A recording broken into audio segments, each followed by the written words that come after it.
கிருஷ்ணகிரி மாவட்டத்தில் மட்டும் ஆண்டுக்கு குறைந்தது 5 முதல் 10 பேர் வரை யானை தாக்கி உயிரிழந்துள்ளனர். இதற்கு தீர்வு என்ன, பாதிக்கப்பட்ட மக்களின் கோரிக்கை என்ன என்பது குறித்து இப்போது பார்க்கலாம். கிருஷ்ணகிரி மாவட்டத்தில் மொத்தம் 145 ஹெக்டேர் நிலப்பரப்பு வனப்பகுதியாக உள்ளது. இதில் 115 காப்பு காடுகள் உள்ளன. இதனால் இங்குள்ள வனப்பகுதிகளில் யானைகள் நடமாட்டம் அதிகம் காணப்படுகிறது. அது மட்டுமின்றி மலைப்பாம்பு, கரடி, சிறுத்தை நடமாட்டமும் உள்ளது. இதனால் கிருஷ்ணகிரி மாவட்டத்தில் மட்டும் ஆண்டுக்கு குறைந்தது 5 முதல் 10 பேர் வரை யானை போன்ற விலங்குகள் தாக்கி உயிரிழப்பதாக அப்பகுதி மக்கள் தெரிவிக்கின்றனர். இந்த வாழை, கரும்பு, நெல் போன்ற பயிர்கள் இங்கே செஞ்சுட்டு வரோம். கர்நாடகாவிலேருந்து ஒரு 50-60 யானை வந்துட்டு இங்கே பூரா கம்ப்ளீட் பயிர்கள் அழிச்சிருது, நெல் அழிச்சிருது, வாழை அழிச்சிருது, கரும்புகள் அழிச்சிருது. இந்த மாதிரி வருது. மனுஷங்களுக்கு பயப்படுறாங்க. ஜனங்க இப்போ கிட்ட போகிறது, விவசாய நிலத்துக்கு போகிறதுக்கே பயப்படுறாங்க.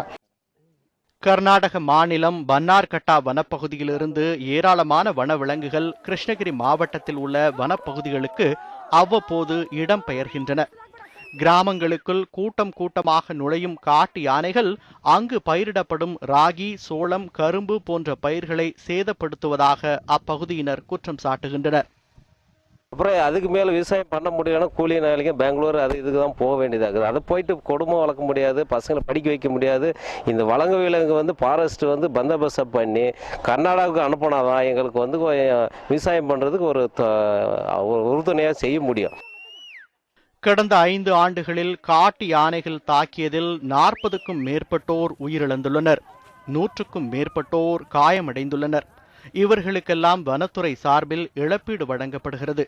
ஆனால் அலைக்கழிப்புக்கு பிறகே வழங்கப்படும் அந்த இழப்பீட்டு தொகை போதுமானதாக இல்லை என்றும் 50% அளவிற்கு கூட இழப்பீடு தொகை வழங்கப்படுவதில்லை என்றும் கிராம மக்கள் புகார் தெரிவிக்கின்றனர்.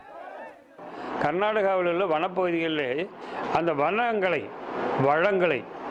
புலிகள், அதாவது புளியம்பழம், புளிய மரத்தில் இருக்கிற பழம், கிரைனட்ஸ், கல், இவைகளை அந்த அரசு குத்தகைக்கு விட்டு, ஏலம் விட்டு பணம் பார்த்தது அரசாங்கம். அதனுடைய அடிப்படையிலே அந்த குத்தகைதாரர்கள் அதை எடுத்து வேட்டு வச்சு விரட்டி, யானைகள் எல்லாம் விரட்டு, காட்டு புலிகளை, சிங்கங்களை விரட்டியது.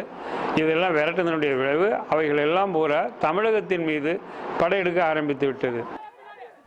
விலங்குகளுக்கு வனப்பகுதியிலேயே தேவையான உணவு, தண்ணீர் வசதிகளை முறையாக செய்து கொடுத்தால் மட்டுமே இதற்கு நிரந்தர தீர்வு கிடைக்கும் என்பதே அனைவரின் கருத்தாக உள்ளது. செய்தி பிரிவு நியூஸ் 7 தமிழ்.